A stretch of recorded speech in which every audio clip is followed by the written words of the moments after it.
Hello students, मैं आपकी हिंदी की टीचर आदर्श शिक्षा निकेतन हाई स्कूल से। बच्चों, आज हम आपकी हिंदी में आपका वसंत का चैप्टर 1 वह चिड़िया जो कि एक कविता है। आप इसे पहले भी पढ़ चुके हैं।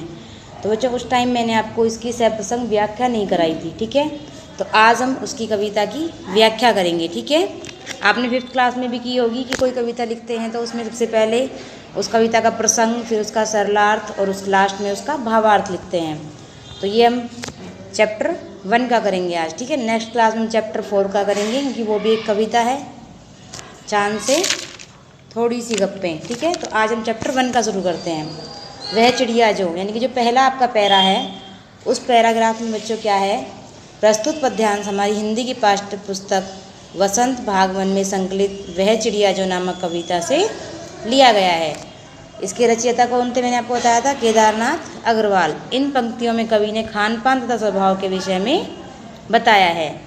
अब इसका ये क्या था बच्चों, ये प्रसंग था, यानी कि इसमें कहाँ से लिया गया है, किसके बारे में बात की गई है और इसके लेखक कौन हैं, ये सब बात हम किस में लिखते हैं, प्रसंग में लिखते हैं, ठीक है। कोई भी कविता हो, उसका हम जब सप्रसंग व्याख्या करते हैं तो प्रसंग सबसे पहले लिखते हैं, और प्रसंग में हम लिखते हैं कि हमें कहाँ से लिया गया है और इस कविता का नाम क्या है, इसके लेखक कौन हैं, और इन जो पंक्तियाँ हैं उनमें किसके बारे में बात की गई है, क्या बताया गया है, ठीक है।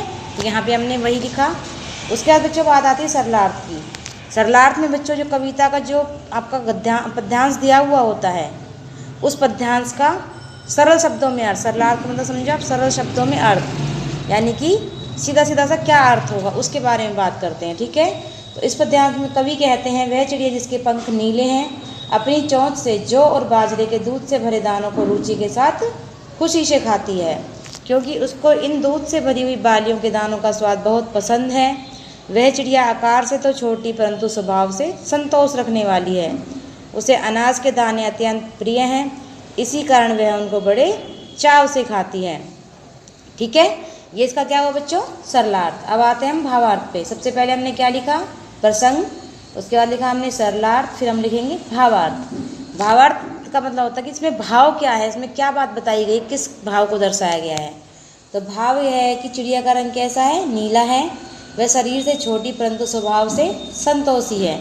उसका सबसे प्रिय आहार जो बाजरे की बालियों के दाने हैं, और भाषा सहज व सरल है, यानी कि इस कविता की भाषा जो है वो सहज और सरल है। और इसमें किस किस के बारे में बात की गई है, किस में लिखेंगे हम, भावार्थ में, ठीक है।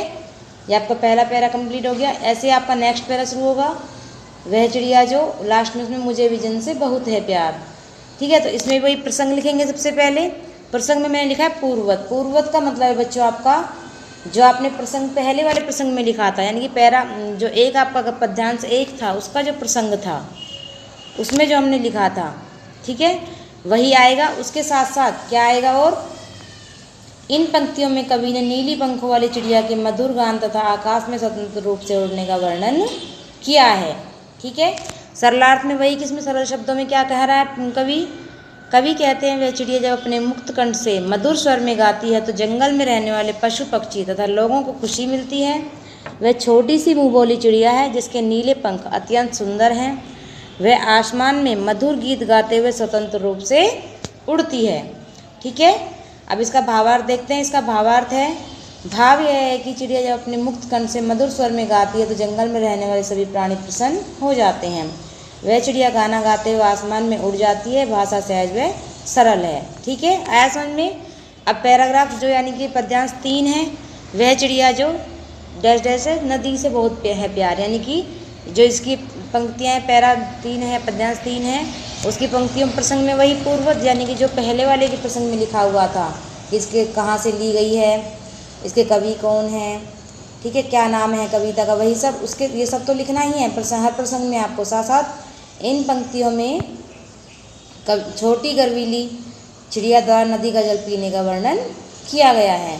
सरलार्थ में वही सरल शब्दों में क्या अर्थ होगा इसका, कवि कहता है कि नीले पंखों वाली चिड़िया अपनी चोंच से किनारों तक पानी से लबालब भरी हुई नदी से पानी लाती है।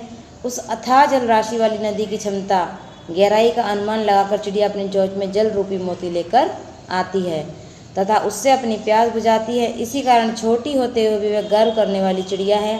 उस चिड़िया के नीले पंख अत्यंत सुंदर हैं, उसे नदी से बहुत प्यार है, अर्थात वह बहती नदी का पानी स्वतंत्रता पूर्वक पीना चाहती है। ठीक है, ये इसका क्या हुआ सरलार्थ। अब भावार्थ देखते हैं। भाषा सहज व सरल है।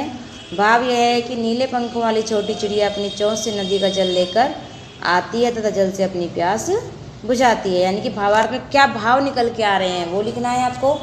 सरलार्थ में जो आपका पद्यांश दिया है उसका सरल शब्दों में क्या अर्थ है। प्रसंग में मैंने आपको बताया कि कविता का नाम क्या है, कहाँ से ली गई है, इसके लेखक का क्या नाम है और इसमें किसके बारे में बात की गई है, ये लिखना है। ठीक है बच्चों, आपको अभी अपनी कॉपी में लिखना है और आपको लर्न करना है। नेक्स्ट क्लास में हम चैप्टर 4 का करेंगे। ठीक है, चैप्टर 4 की सह प्रसंग व्याख्या करेंगे। ठीक है, ओके बच्चों, आज के लिए इतना ही। थैंक यू बच्चों।